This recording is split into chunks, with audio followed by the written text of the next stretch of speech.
Hi friends, എല്ലാവർക്കും സ്വാഗതം. നിങ്ങൾ ഇതുവരെ എന്റെ ശബ്ദം മാത്രമാണ് കേട്ടത്. എന്നാൽ എന്റെ ഒരുപാട് ഫ്രണ്ട്സ് കുറെ കാലമായി റിക്വസ്റ്റ് ചെയ്യുന്നു. കാരണം ഈ ചാനൽ തുടങ്ങിയത് മുതലേ റിക്വസ്റ്റ് ചെയ്യുന്നുണ്ട്, എന്താ നേരിട്ടൊന്ന് ലൈവിൽ കാണിച്ചുകൂടെ എന്ന്. അതുകൊണ്ടാണ് ഇന്ന് നിങ്ങളുടെ മുന്നിലേക്ക് വന്നത്.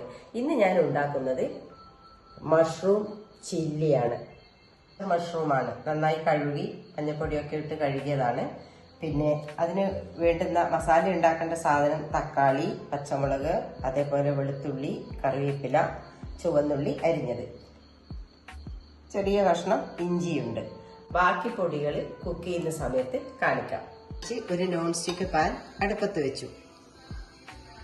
ഇതിലേക്ക് അല്പം വെളിച്ചെണ്ണ ഒഴിക്കുക. ചൂടായ പാനിലേക്ക് അല്പം വെളിച്ചെണ്ണ ഒഴിക്കുക. വെളുത്തുള്ളി ചതച്ചത് ഇടുന്നുണ്ട്. അടുത്തതായിട്ട് രണ്ട് കറിവേപ്പില, ചുവന്നുള്ളിയിട്ട് വഴറ്റുന്നു. വെളുത്തുള്ളി ഇഞ്ചി ആദ്യം വഴറ്റി അതൊന്ന് ജസ്റ്റ് നോക്കുമ്പോഴാണ് കറിവേപ്പില ഇടുന്നത്.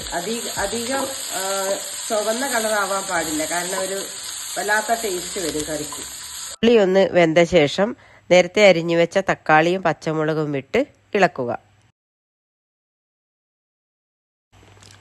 ആവശ്യത്തിന് ഉപ്പും കൂടി ചേർത്ത് ഒന്നുകൂടി ഇളക്കുക.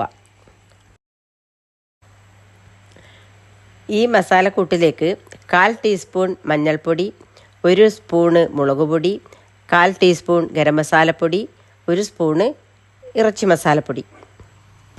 ഈ മസാലകളെല്ലാം നന്നായി ഇളക്കി യോജിപ്പിച്ച് അതിലേക്ക് നമ്മൾ നേരത്തെ വൃത്തിയാക്കി വെച്ച മഷ്റൂം ചേർക്കുക.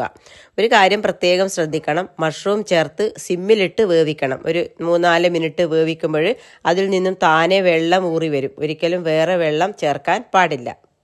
നമ്മളെ മഷ്റൂം 5-6 മിനിറ്റ് അടച്ചു വെച്ച് വേവിച്ചതിന് ശേഷം തുറന്നു നോക്കുമ്പോഴേക്കും അത് വെന്തിരിക്കും. അതിനകത്ത് നമുക്ക് ആവശ്യമായ കുറച്ചുകൂടി മല്ലിയിലയും അതുപോലെ തന്നെ കറിവേപ്പിലയും ഒക്കെ ഇട്ട് ചൂടോടെ ഉപയോഗിക്കാം. നമ്മുടെ അടിപൊളി മഷ്റൂം ചില്ലി ഇവിടെ റെഡിയായിട്ടുണ്ട്.